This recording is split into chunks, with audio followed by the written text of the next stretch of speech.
geldiniz hocam.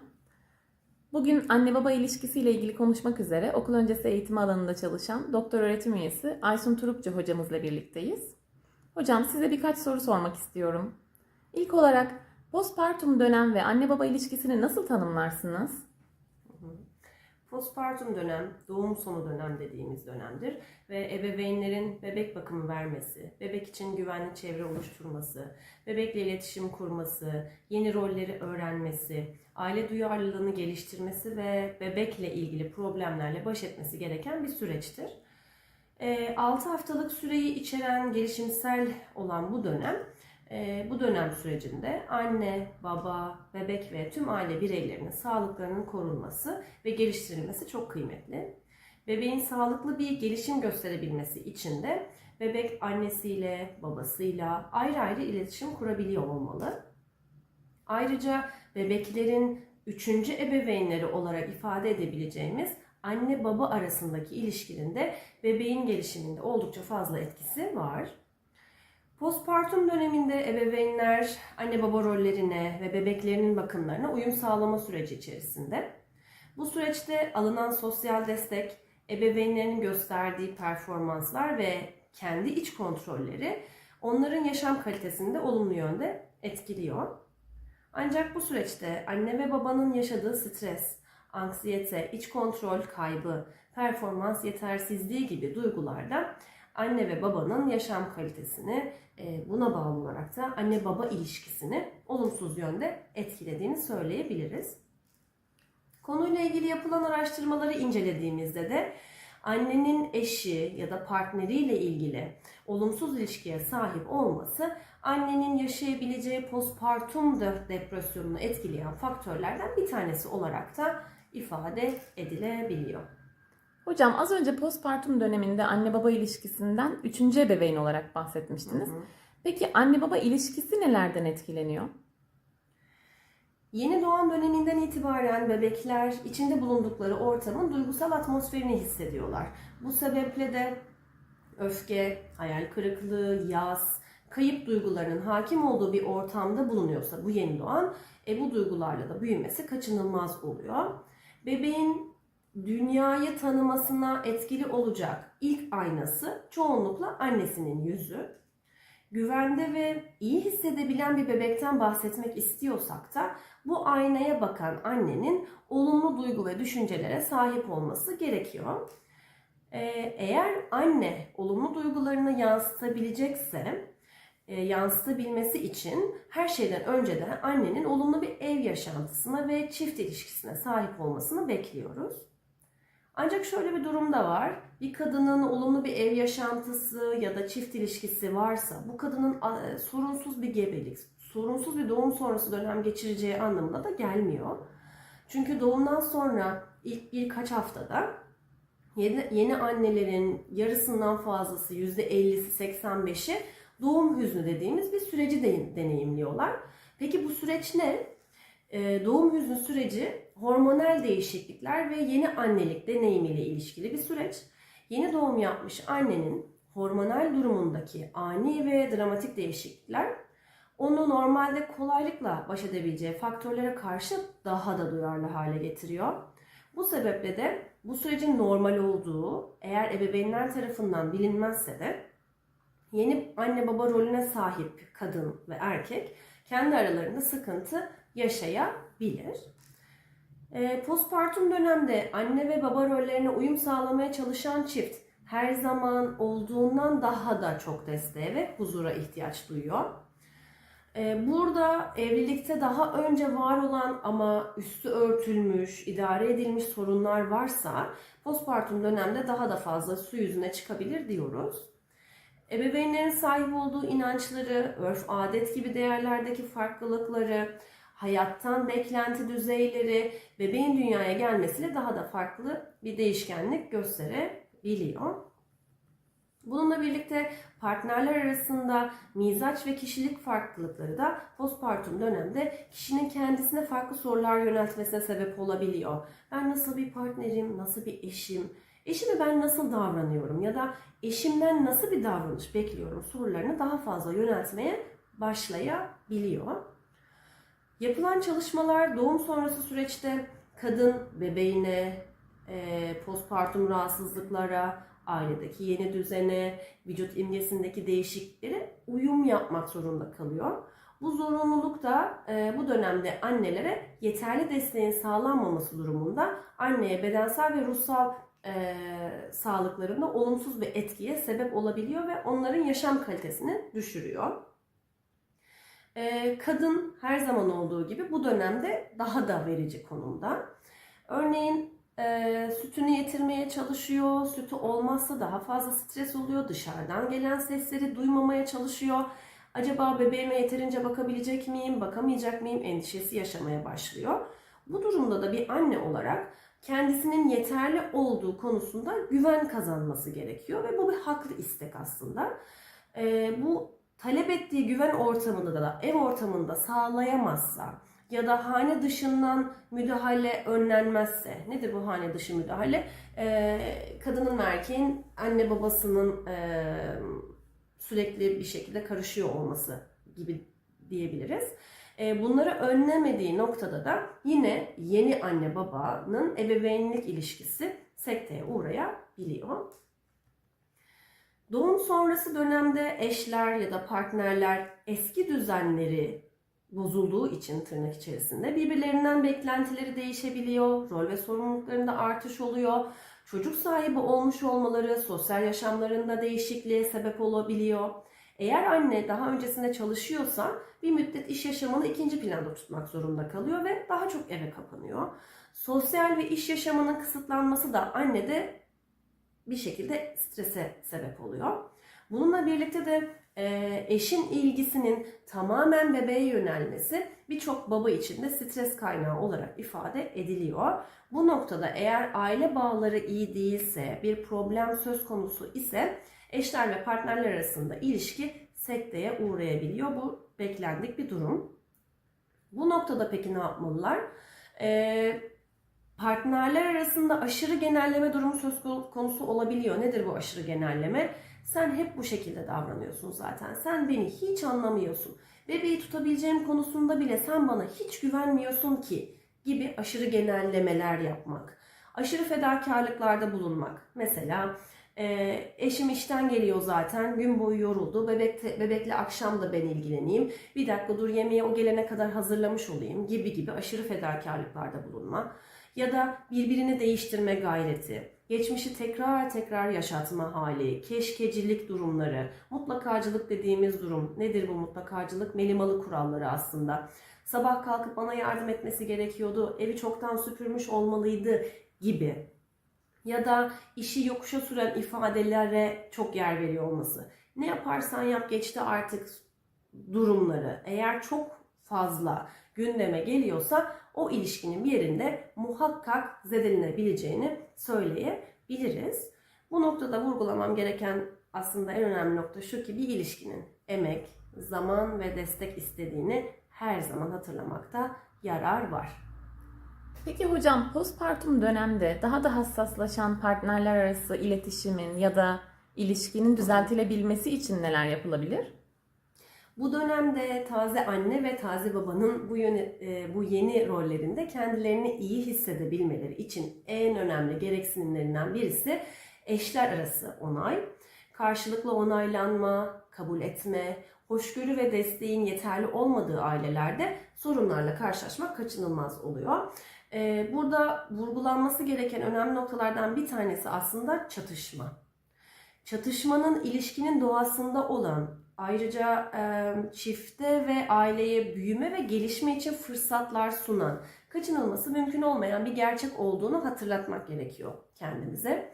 İletişimle de bu çatışmanın ebeveynlere ve ebeveynlerin arasındaki ilişkiye olumlu katkı sağlamasına olanak tanımalıyız aslında. Bu çatışmayı kendi lehimize döndürdükten sonra da partnerler aktif dinleme yaparak ya da kendilerini doğru ifade edebilmenin yollarını bularak ve iletişimde farklı sevgi dillerini kullanarak daha etkili bir partner ilişkisine sahip olmayı başlayabilirler. Bununla birlikte anneler hem kendilerine hem de partnerlerine tırnak içerisinde kızgınlık hakkı tanıyabilmeli. Nedir bu kızgınlık hakkı? Bir birey olarak, bir insan olarak arada of diyebilme özgürlüğünüz olduğunu, sesinizin yükselebileceğini, normal olabileceğini kendinize hatırlatmanız gerekiyor. Ara sıra değerlendirme ve öz eleştiri yapabiliyor olmak gerekiyor. Bu nedir mesela? Çok mükemmel olmaya çalışıyorum galiba. Ben de insanım, hata yapabilirim. Şu an bunu yanlış yaptım. Evet ama önemli olanın telafi edebileceğimin farkında olmak diye kendinize bir öz eleştiride bulunabiliyor olmanız lazım. Bunları unutmamak gerekiyor. Bunlara ek olarak ah ya şu da olsaydı sendromundan biraz uzak durabilmeyi denemek gerekiyor. Bu da açık iletişimle mümkün olabilecek. Özür dilemenin bir erdem olduğunu ve partnerler arasında bu davranışı karşılıklı olarak pekiştirebilmenin kıymetini kendimize hatırlatmamız gerekiyor.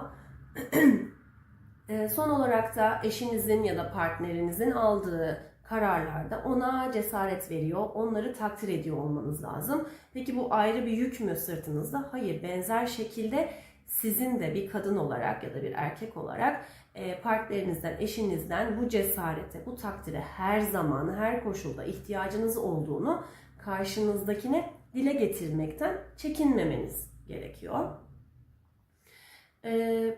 Ebeveynlerin birbirinin eşi olmanın yanında en iyi dostu olmayı başardığı noktada da üçüncü ebeveyn dediğimiz anne baba ilişkisinin de olumlu şekilde ilerlemesinin önünde hiçbir engel olmayacak aslında. Beklentilerden uzaklaşılarak, istenilenlerin net şekilde ifade edildiği, açık iletişimin olduğu bir ebeveynlik ilişkisinde de dengeyi koruyabileceğiz ve aile dinamiği için hassas kabul edilen bu dönemde daha rahat ilerleme kaydedebileceğiz.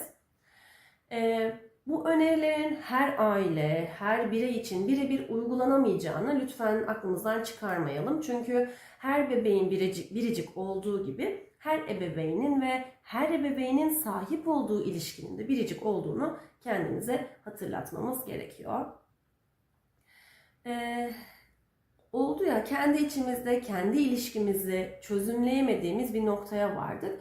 Bu durumda da bir uzman desteğinden yararlanmanın normal olduğu ve bunu kendiniz, ilişkiniz ve bebeğiniz için, onların iyi oluşu için yaptığınızı da unutmamanız gerekiyor. Türkiye'de gerek bakanlıklara bağlı kurumlarda, gerekse yerel yönetimlerin bünyesinde hem bireysel hem de aile olarak psikolojik destek alabileceğimiz hizmetler var. Bunlardan yararlanabilirsiniz. Bunların yanında öncelikle iyi oluşunu sağlayabilen bir birey olduğu noktada anne rolünü daha iyi, tırnak içerisinde daha iyi olabileceğini unutmamak lazım. Almanın vermek kadar kıymetli olduğunu, kendi depolarını doldurmadan bu evladınız olsun, eşiniz, partneriniz olsa da başkalarına yardımcı olamayacağınızı lütfen unutmayın. Gerçekçi olmak gerekirse de postpartum dönemde temel ihtiyaçlarımız ön plana çıktığı için kitap ya da dergi okuyarak ya da bir yayın takip ederek iyi oluşumuzu desteklemek biraz daha arka planda kalabiliyor. Bu noktada da sizin de içinde bulunduğunuz durumu deneyimleyen, örneğin bir anne destek grubuna dahil olmanız, yaşadıklarınızın normal süreçler olduğunu kendinize hatırlatmanıza yardımcı olabilir. Partneriniz ya da eşiniz dışında bir sosyal çevre tarafından desteklenmeniz kendi mental sağlığınıza olumlu etki gösterecek. Bu da hem bebeğinizle hem de eşinizle ya da partnerinizle olan ilişkinize pozitif bir katkı sağlayacaktır. Bu sosyal destek gruplarına nasıl, nereden ulaşabilirim kısmı bazen anneleri tedirgin edebiliyor. Bu uygulama kapsamında da annelerin bütüncül iyi oluşunu koruyabilmek adına farklı destek mekanizmalarına yer verildiğini de yeniden hatırlatmak istiyorum. Hocam peki son olarak tek ebeveynlikten de bahsetmek istiyorum. Tek ebeveynlik yapan annelerde bu süreç nasıl işlemekte? Öncelikle tek ebeveynli ailenin tanımını yapmak sanıyorum daha uygun olacak. Tek ebeveynli aile bir ebeveyn ile yaşayan çocuk ya da çocuklardan oluşan aile olarak ifade edebiliriz. Bu aile formunun ortaya çıkmasına neden olan farklı etkenler söz konusu. Örneğin eşlerden birinin ölümü, uzun süren ya da sürekli yokluğu veya boşanma, ek olarak da evlat edinme ya da koruyucu aile olma faktörleri bu aile formunu oluşturabilme yolları diyebiliriz. Burada özellikle başlarken vurgulamak istediğim nokta bu aile formunun bir eksiklik ya da bir parçalanmışlık değil de bir farklılık olarak ele alınması gerektiği gerçeği. Tek ebeveynli ailelerin dünyada ve Türkiye'de genellikle kimlerden oluştuğuna baktığımızda kadın hane reisli ailelerin daha fazla olduğunu, yani tek ebeveyn olan annelerin daha fazla olduğunu gösteriyor çalışmalar. Anneler açısından baktığımızda tek ebeveyn oldukları ilk zamanlarda genel olarak bebeği tek başına yetiştirmekle ilgili yoğun bir endişe yaşıyorlar. Karşılaştıkları maddi sıkıntılar ve sosyal hayatta karşılaştıkları sorunlar nedeniyle endişeli olduklarını belirtiyor anneler. Tek ebeveynli anne olmak, anneler bir sorunla karşılaştıklarında çözüm için tek başlarına kaldıklarını, hatta bu sorunu paylaşacak kimse olmadığından kendilerini de yalnız hissettiklerini, boşluğa düştüklerini ifade ediyorlar. Bunlara ek olarak da tek ebeveyn olarak devam eden anne figürü ekonomik olarak, otoriter anlamda çocuk bakımı ve ev işlerini kapsayan ev içi sorumluluklar ve destek konusunda sıkıntılarla karşılaşabildiğini vurgu yapıyor. Bu endişeli durumlara ek olarak boşanma ya da ayrılma yaşayan anneler daha çok mutsuzluk ve burukluk deneyimlediklerini belirtiyorlar. Eşini kaybeden anneler ise daha çok eşlerini bir daha göremeyeceklerinden dolayı daha çok acı ve üzüntü hissettiklerini ifade ediyorlar. Bunlara ek olarak, bu duygulara ek olarak tek ebeveyn olan anneler ileride çocuklarına tek ebeveynli aile olmayı nasıl açıklayabilecekleriyle ilgili endişe yaşadıklarından bahsediyorlar. Türkiye'de bakanlığın tek ebeveynli ailelerle yürütmüş olduğu bir çalışma mevcut ve bu çalışmada tek ebeveynli aileler evet sıkıntı yaşıyor, problemler var, dinamikler değişiyor. Peki aile üyeleri, tek ebeveynli aile üyeleri yaşadıkları sıkıntılarla nasıl baş ediyorlar sorusu üzerine yoğunlaşıyorlar. Ve yaşadıkları sıkıntılarla farklı yöntemler geliştirerek baş ettiklerini belirtiyorlar ve bunların arasında da bireysel yöntemler bir çeşidi. Peki bu bireysel yöntemler dedikleri ne? Mesela daha çok ev işiyle oyalanma ya da tek başına kalıp düşünme ya da daha çok inanç temelli uygulamalar yaparak kendilerini rahatlattıklarını vurguluyorlar. Buna ek olarak da evet sıkıntılar var ama çocuklarının varlığı özellikle ilk dönemde anneleri yaşama bağlayan unsur olarak yaşanan yalnızlık hissini azalttığı ifade ediliyor. Yaşanılanlarla baş etmede eşlerin kendi ailelerinden gördükleri desteğin önemi tekrar vurgulanıyor. Bunlarla baş edebilmek adına özellikle annelerde boşanma sonrası ailesinin tam desteğini almışsa eğer bu süreci çok daha kolay atlatabildiklerini, kendilerine olan güvenlerinin daha fazla ve yaşama karşı bakışlarının ise daha olumlu olduğu belirtiliyor. Ek olarak anneler için çalışma hayatı evden uzaklaşıp düşüncelerini başka bir kanala yönlendirebilecekleri bir mecra olarak ifade edilebilir. Buna ek olarak da evi geçindirmeye başladıkları için bir anne, tek ebeveynli anne kendisini daha güçlü hissetme durumuna eğilim gösteriyor. Postpartum dönemde de ileriye dönük bu düşünce, bu plan kadın için rahatlatıcı kabul ediliyor. Son olarak da bir bireyin çevresindeki yakınları, arkadaşları ve diğer kişilerden aldığı psikolojik, ekonomik ve diğer destekler olarak tanımlayabileceğimiz sosyal destek mekanizmalarının tek ebeveynli ailelerin yaşadığı çeşitli sıkıntıları çözme noktasında önem taşıdığı tekrar belirtiliyor. Bu tek ebeveynlik sürecinde eski eşler arasında ilişkinin sürdürülebildiği nokta var ya da sürdürülemediği durumlar var. Tek ebeveyn olarak anneler yukarıda bahsettiğimiz, daha önceki sorularda bahsetmiş olduğumuz alternatif stratejileri de hayata geçirebilirler. Bunlara ek olarak da akıllarının kenarında bir kavram kalmasını istiyorum ben. Birlikte ebeveynlik kavramı, literatürde geçen birlikte ebeveynlik kavramı. Peki bu birlikte ebeveynlik kavramı ne? Birlikte ebeveynlik ilişkisi en az iki bireyin karşılıklı anlaşması veya toplumsal normlar sonucu bir çocuğun sağlıklı gelişimi için ortak sorumluluğa sahip olmak demek.